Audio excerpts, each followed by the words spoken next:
Welcome back to the deep dive.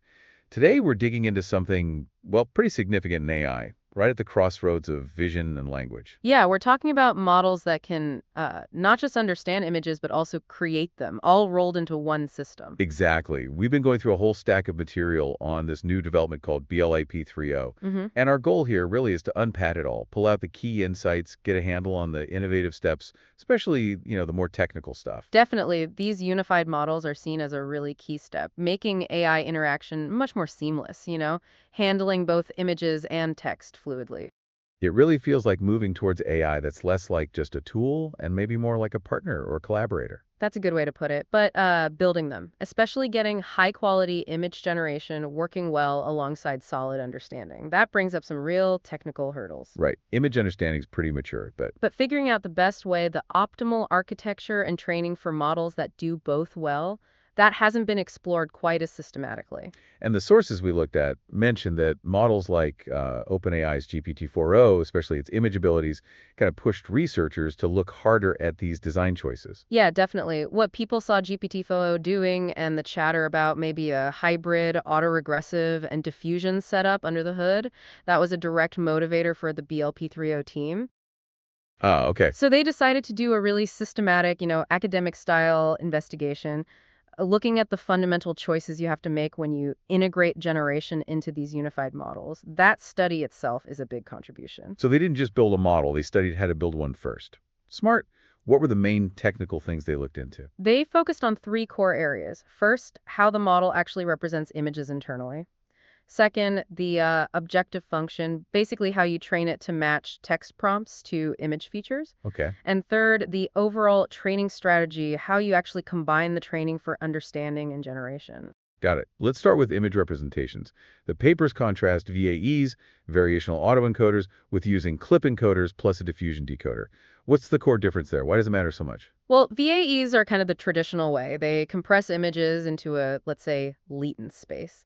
They're decent at capturing pixel details. Okay. But the problem is, for high-res images, the code sequence they output gets really long. And feeding that long sequence into the language model part, predicting it, processing it, it gets computationally heavy. Right. So lots of detail, but maybe too much data for the tech side to handle efficiently. What about the other approach, the clip one? So this is where they made a really interesting choice. Instead of focusing on pixels, they use an EVA clip encoder. Clip is great at understanding the concepts in an image, the semantics, the relationships, high-level stuff.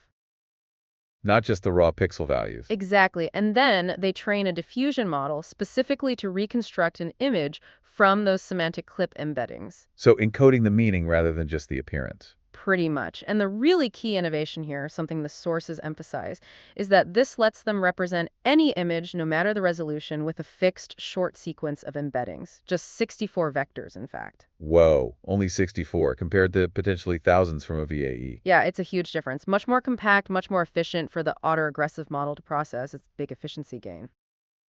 Okay, that makes sense. So what did their study find? Which representation actually worked better in this unified setup? Right, that leads to their finding one. They found pretty clearly that the autoregressive models learn much more effectively from these semantic level clip features compared to the pixel level VAE ones. Really? Yeah, the difference was significant. Training was faster, and the quality of the images generated was noticeably higher. So that finding directly shaped the BLP3O architecture. Okay, finding one. Compact semantic features from CLIP are the way to go for the autoregressive core. What about the second point, the training objective?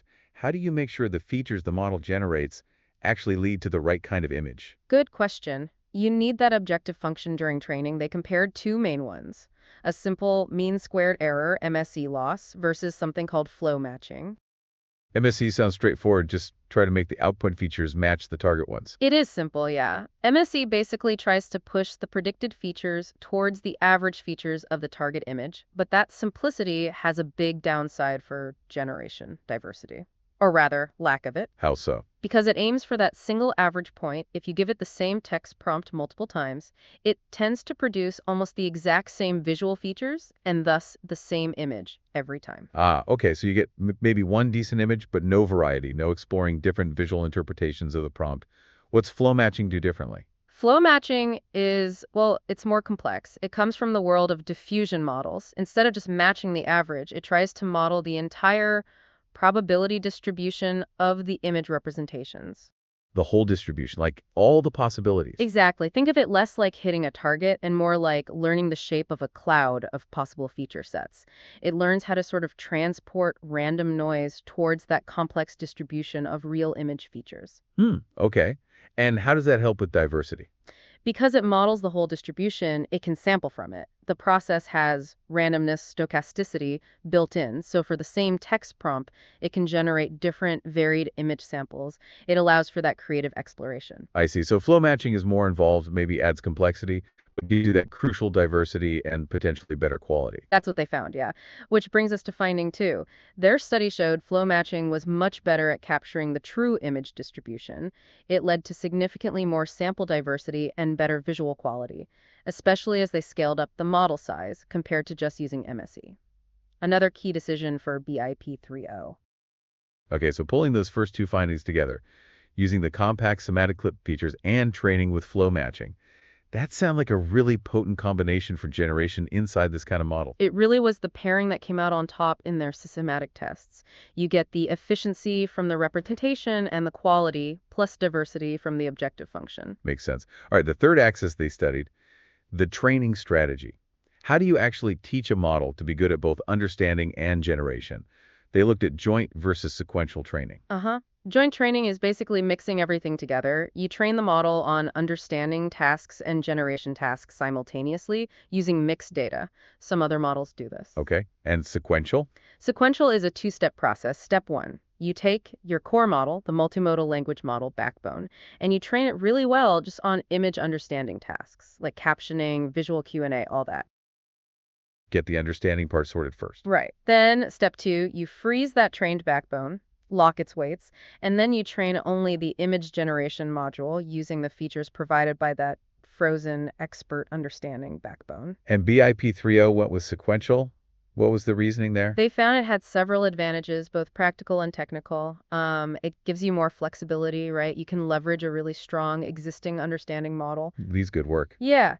And crucially, it preserves those hard-won image understanding capabilities from stage one. You don't risk degrading them while training generation. That seems important. Very.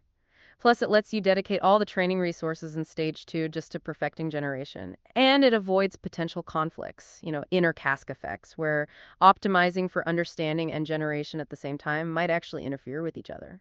Okay, so nail down understanding, then bolt on generation without breaking the understanding part. That feels pretty logical. It's a solid approach that clearly worked for them. Okay, so armed with these key findings, clip features with flow matching, sequential training, they actually built BLP3-o. What does the final model look like? So they ended up with two versions, an 8 billion parameter one, trained on a mix of open data and some proprietary data, and a 4 billion parameter one, trained purely on open source data. And they built on top of existing open models for the backbone. Yes, strategically, they used the Q-Equin 2.5 VL models, the 7B variant for their 8B model, and the 3B variant for their 4B model. And following their sequential strategy, this powerful understanding backbone was kept frozen while they trained the generation part. Right, preserving that understanding. Got it. What about the generation module itself, the part that actually makes the image features? For that piece, they used a diffusion transformer architecture, specifically one based on Lumina Next, which is like an improved version of an architecture called NextDit. It's known to be pretty scalable and efficient for high-quality image generation. Any technical details that make that architecture suitable? The sources seem to highlight some specifics. Yeah, they mentioned things like using 3D rotary position embeddings, which apparently helps the model handle the spatial relationships in images better during the diffusion steps. Also, things like sandwich normalization and grouped query attention, technical details aimed at making training faster and more stable, leading to better final image quality. Okay, so a strong understanding base, a state-of-the-art diffusion generator on top, trained sequentially based on their findings. How did they actually train that generation part? What data did they use? That was also a two-stage process for the generation module. Stage one was broad pre-training. Huge data sets involved here, especially for the 8B model. tens of millions of image caption pairs from places like CC12M, SA1B, JourneyDB, plus their proprietary data. And they created captions using their backbone model. Yes, they used the QN 2.5 VL model to generate really detailed captions for the images, averaging around 120 token each. But they also mixed in some short of captions, like 20 tokens, to help it generalize better to different kinds of prompts people might give it. That makes sense. And a really cool thing here for the community, they're releasing 25 million of those detailed captions and 3 million short ones they generated. That's a massive dataset contribution. Wow, yeah, that's huge. Okay, so stage 1 is massive pre-training. What was stage 2? Stage 2 was targeted instruction tuning. They created a special dataset for this called BLP3-o-60K because even after all that pre-training, models often still struggle with specific things, certain objects, complex actions, maybe specific styles. Right, so fine-tuning to fix the weak spots. Exactly. They noticed their pre-trained model wasn't great at things like complex human gestures or recognizing famous landmarks or even generating simple text within images. So their solution was pretty innovative. Oh yeah, what did they do? They used GPT-4o. They basically prompted GPT-4o to generate examples prompt image pairs, specifically targeting these weak areas. Around 10,000 examples for each category they identified, plus some prompts focused on aesthetics. Wait, they used GPT-4o to make a training data for their model. That's really interesting. How big was this data set, and did this approach actually work? The final dataset, BLIP3-o-60K, has about 60,000 of these high-quality pairs, and they're open sourcing this too. And yes, it was apparently very effective. This targeted tuning stage rapidly improved the model's ability to follow prompts accurately, boosted the visual appeal, and cut down on weird artifacts in the generated images. And this leads to their finding 3, right, which seemed particularly noteworthy. It really is. Finding 3 was this observation that the model seemed to learn faster and better from these AI-generated images from GPT-4o during instruction tuning compared to how it learned from the real images during pre-training. It adapted very quickly to the sort of style of the GPT-4o data. Huh. It's a fascinating technical insight. It suggests that maybe high-quality, well-curated synthetic data could be a really powerful tool for fine-tuning these big models in the future. Using AI to bootstrap better AI.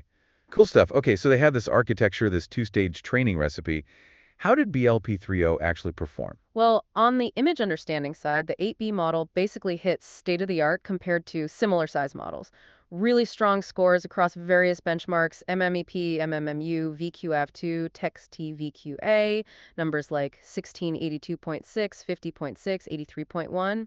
Very solid. Okay, strong understanding, which makes sense given they froze that powerful backbone. What about the generation quality? That's often harder to measure. It is. Automated metrics are tricky. They reported decent scores on things like Genevil and Y, suggesting good prompt following. But on another metric, DPG bench, the score was a bit lower than some others like Janus Pro. Right, and this is where they pivoted to human evaluation, yeah? Yeah, Highlighting issues with just relying on automated scores. exactly. And this is a critical point they made. Metrics like FID or DPG bench just don't always line up with what humans actually think looks good or follows the prompt well. They mentioned how GPT-4o can have a high FID score but still be amazing, or how Janus Pro scored higher automatically on DPG bench.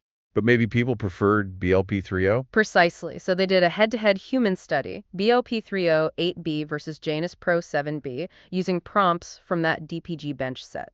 People looked at the images side by side and rated them on visual quality and how well they matched the prompt. And what did the humans say? The humans clearly preferred BIP30. It significantly outperformed Janus Pro on both metrics in the human evaluation.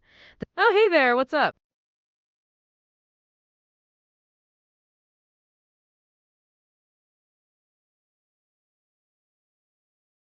That's an interesting point. It makes me think about how the accessibility of these models could lead to new economic opportunity. Absolutely. The fact that they've open sourced so much, including the training data and code, could really lower the barrier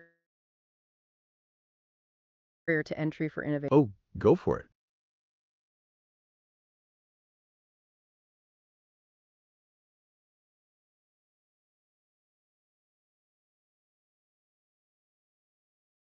Oh, no problem at all. We'll just keep going right here. Yes, we were just discussing the results of their human evaluation Right, where people actually looked at the images. and overwhelmingly preferred BIP30 for both quality and prompt accuracy. So a really important validation beyond the numbers. Definitely. And that brings us to another key aspect of this work.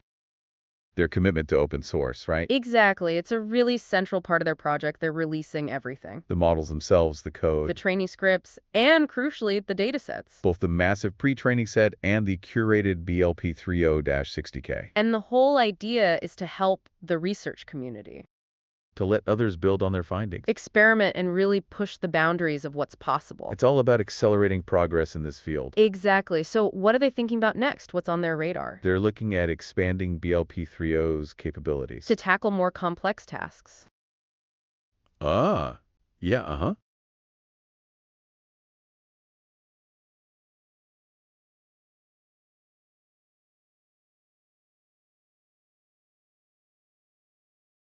Okay, absolutely. Let's bring it all together for you. So in a nutshell, BLP3O is this new family of AI models, And what makes them significant is they can both understand images and generate them. all within one unified system, Their research really focused on finding the best way to build these models, looking at key technical choices.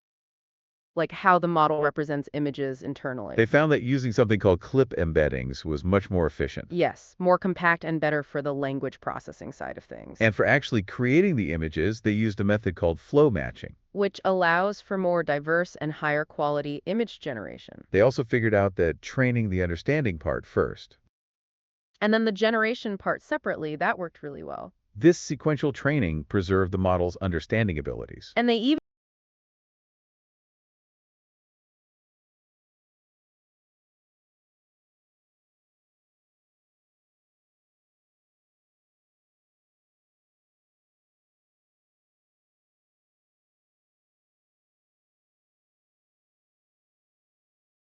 Hey there, want to share your thoughts on this?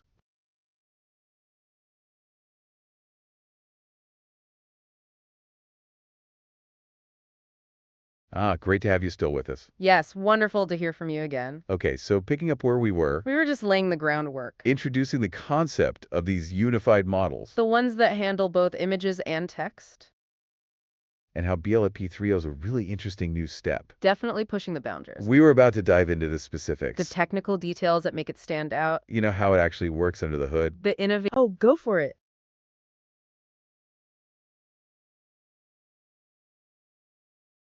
Ah, an excellent point. You're right. We were just about to get into the nitty-gritty. Okay, let's fast forward a bit then. We've established that these unified models are a big deal. And BIP3O represents some really interesting progress. So what were the key takeaways from their research? What did they actually find? They conducted a very systematic study, almost like a scientific investigation, Looking at the fundamental building blocks of these models.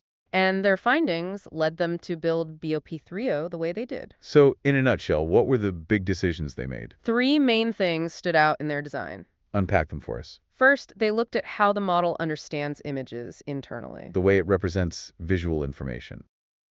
They found that using clip image features was much more effective, More compact and informative than other methods. leading to faster training and better quality images. Okay, so clip for seeing. What was the second key? The training objective, how the model learns to generate, And they discovered that flow matching was superior.